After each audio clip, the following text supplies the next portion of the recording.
မြောက်တကုံမှာပေ40 60တွေကိုတွေ့ရများရမလားဒါကထူးထူးခြားခြားအနေနဲ့မြောက်တကုံမှာပေ60 80အဲ့ဒါအောင်ပါဗျာအရန်ထူးကြတာတောင်းခွက်ဒါဆိုရင်အိမ်ထဲမပြခင်မှာကျွန်တော်အိမ်မက်ပြင်ဘက်ကိုလိုက်ပြမယ်လားမြေနေရာကျဲအတွက်ကား3စီးကောင်းကောင်းမွန်မွန်ထားလို့ရတယ်ဗျာပြီးတော့အပေါ်မှာလည်းတန်ဖရိတ်နေနဲ့ခက်ကားမိုးလည်းလှုပ်ထားပေးပြီးသားပဲဒီဘက်မှာဆိုရင် ground တက်နဲ့ compressor လည်းတစ်ခါတည်းထားပေးပြီးသားပဲပုံမှန်ဆိုရင်အိမ်တွေကဘေးမှာရှောက်လန်းနေရှိရဆိုရင်ဒီလိုမျိုးကျဲတော့မရနိုင်ဘူးဗျာဒီဟာဆိုရင်ကိုပန်းချန်လေးနဲ့ကိုပင်လေးနဲ့ကိုစိမ့်လန်းနဲ့အမြဲတမ်း relax ဖြစ်နေပါဗျာဟိုနောက်မှာဆိုရင်အိမ်နဲ့တွဲထားမျိုးမဟုတ်ဘဲနဲ့တန့်ကိုအပေါ်မှာတက်ထားပေးရဒါဆိုရင်ကျွန်တော်တို့အိမ်ထဲတွေကိုသွားကြည့်မယ်လားအိမ်ထဲကိုမဝင်ခင်မှာဒီဘက်မှာလည်းရှောက်လန်းရှိရဗျာဒါအိမ်ပတ်လေကိုဟိုဘက်ကနေရောဒီဘက်ကနေရောပတ်လေသွားလို့ရတယ်လုံခြုံရေးအတွက်ဆိုရင်မှာတန်ဆူကျုပ်ကိုနှစ်ထပ်ကထားပေးရ CCTV ထားပေးရပြီးတော့ဂတ်တော့မွေးမယ်ဆိုလဲအဆောက်အဦကို share လုပ်ထားပေးပြီးသားပဲဒါဆိုရင်ကျွန်တော်တို့အိမ်ထဲကိုသွားကြည့်မယ်လား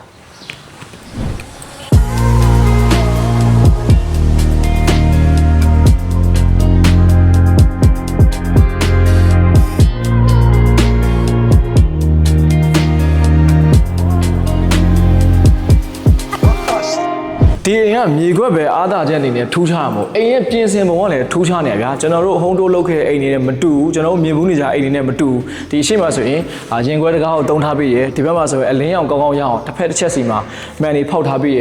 စီလင်လည်းကြည့်လိုက်အောင်စီလင်အမြင့်ကြီးမှအမြင့်ကြီးပြီးတော့မီဇိုင်းတွေ living room မှာအပေါ်တက်တဲ့လေကားလေးထားပြီးရဒီဘက်အချမ်းနဲ့ဒီဘက်အချမ်းမှာဆိုတစ်ဖက်စီမှာအခန်းတွေရှိရဒီဘက်ခန်းကိုရင်ပြမယ်လားဒါကတော့ကျွန်တော်ကြိုက်ခန်းဗျာဒါကြောင့်မို့လို့လေကျွန်တော်ဒီခန်းကိုအရင်ပြတာဒါ creator အကြိုက်ပေါ့ဗျာဒီမှာ live stream လွှင့်လို့ရတာလူငယ်အကြိုက်ပေါ်မှာမှအိတ်စင်ထားပြီးတာဟုတ်ပြီးတော့ဒီဘက်မှာအလင်းရောင်ကောင်းကောင်းရအောင်လို့ပေါက်ဖောက်ထားတယ်လိုက်ကားတွေကထားတယ်ဒီဘက်မှာအိတ်ကွန်တက်ထားပြီးတာပဲကိုကအောက်မှာအလုပ်လုပ်ပြီးတော့မှအပေါ်မှာအိတ်ချင်တယ်ဆိုရင်အနားယူအတွက်အပေါ်တက်ပြီးတော့နားယူအောင်ပဲအဲ့ရဲ့ living room မှာဆိုရင်ဒါလေကားကို modernize ဆန်စောက်ထားပြီးသားပဲဒီဘက်မှာဆိုရင်ဒါ compound toilet ရှိမယ်ပြီးတော့ဒီဘက်ချမ်းမှာဆိုရင်ဒါကြေချိုးခန်းအကျဲရှိမယ်ဖြူဖြူပွေးပွေးလှလှရေးဆောက်ထားပြီးသားပဲဒီကတော့ဒါ dining table ဒီမှာမှမီးလည်းဆင်ထားပြီးရယ် dining table share ကြီးခုံမြင့်နဲ့ထိုင်ပြီးတော့ AC ဆွဲရုံပဲဒါကတော့ store ခန်းပေါ့နော်ပြီးတော့ဒီဘက်ချမ်းမှာ kitchen ရှိမယ်မျိုးကြောင်မှာလည်းဒါအငွေ့လုံအောင်လို့တကားလဲဒီမှာတခါလဲတက်ထားပြီးသားပဲမျိုးကြောင်ကလည်းကျွန်တော်ကြိုက်တဲ့အရာဖြူဖြူပွေးပွေးတန်တန်လှလှကြီးဒီမှာ gas stove တွေလည်းထားပြီးရယ် absorb fan တွေရှိရယ်ပြီးတော့အလင်းအောင်ကောင်းကောင်းရအောင်လို့rainbow အကြီးလည်းဖောက်ထားပေးရဒီဘက်ချမ်းမှာတော့ဒါ main room ဒါတော့ main room လုပ်လို့ရတယ်ဒါဆိုရင်ကျွန်တော်တို့အပေါ်တက်ကိုထပ်ပြီးတော့တွက်ကြည့်မယ်လားဒါဆိုရင်ဒါကျွန်တော်တို့အပေါ်ကိုတက်ကြည့်မယ်ဗျာ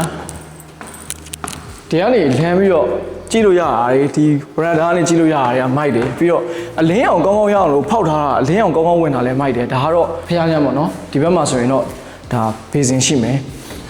ဒါဆိုရင်ဒီဘက်ခံအောင်တွက်ကြည့်မယ်လားဒီဘက်ခန်းကတော့ဒီဘက်မှာရေချိုးခန်းအိတ်တာလည်းထားပြီးရဆိုတော့ဒါ master ခန်းလို့တော့ပြောလို့တော့ရတယ်ဒါပေမဲ့နည်းနည်းတော့ကျင်းတာပေါ့နော်ဒီဘက်မှာတော့အဝတ်ချိဖို့အတွက်အဝတ်များတဲ့သူတွေတော့အလုံးဝအဆင်ပြေရပြဒီမှာကွက်တိပဲဟိုဘက်မှာနောက်ဆုံးခန်းကျန်တဲ့ခန်းအောင်သွားကြည့်မယ်ဒီဘက်အခန်းကဟိုဘက်ခန်းထက်ကိုပိုပြီးတော့ကျဲဒီဘက်ခန်းမှာလည်းဒါထုံးစံတိုင်းဒီအိမ်ရဲ့ signature အဝတ်တွေအများကြီးထားလို့ရအောင်တန်းနေရှိရယ်ဒီအိမ်ကတော့တခြားအိမ်တွေနဲ့မတူဘူးကွဲထွက်နေရဗျာထူးခြားတယ် luxury ဆန်တယ် modernize ဖြစ်တယ်ပြီးတော့လွတ်လပ်တယ်ကျယ်ကြီးဆိုတော့ဗျာလင်းအောင်ကောင်းကောင်းရတယ်အတော့ဝရှူလို့ရတယ်အနည်းချုပ်နေနဲ့ပြောရမယ်ဆိုရင်ဒီအိမ်ကမြောက်တကုံ29ရပ်ကွက်မှာရှိရယ်ပေ40 60ပဲရှိအောင်မှသူက60 80ရှိရယ်ပြီးတော့လုံခြုံရေးတွေလည်းအပြည့်တက်ထားတယ် CCTV လည်းလုပ်ထားပေးရယ်အဲ့တော့ဒီအိမ်ကပိုပြီးထူးခြားတာခရံမီပေါက်ဆိုတော့18500နဲ့လိုချင်တယ်ဆိုရင်ကျွန်တော်တို့အမြန်ဆုံးဆက်သွယ်ပါဒါဆိုရင်ကျွန်တော်တို့နောက်ဗီဒီယိုမှာပြန်တွေ့မယ်တတား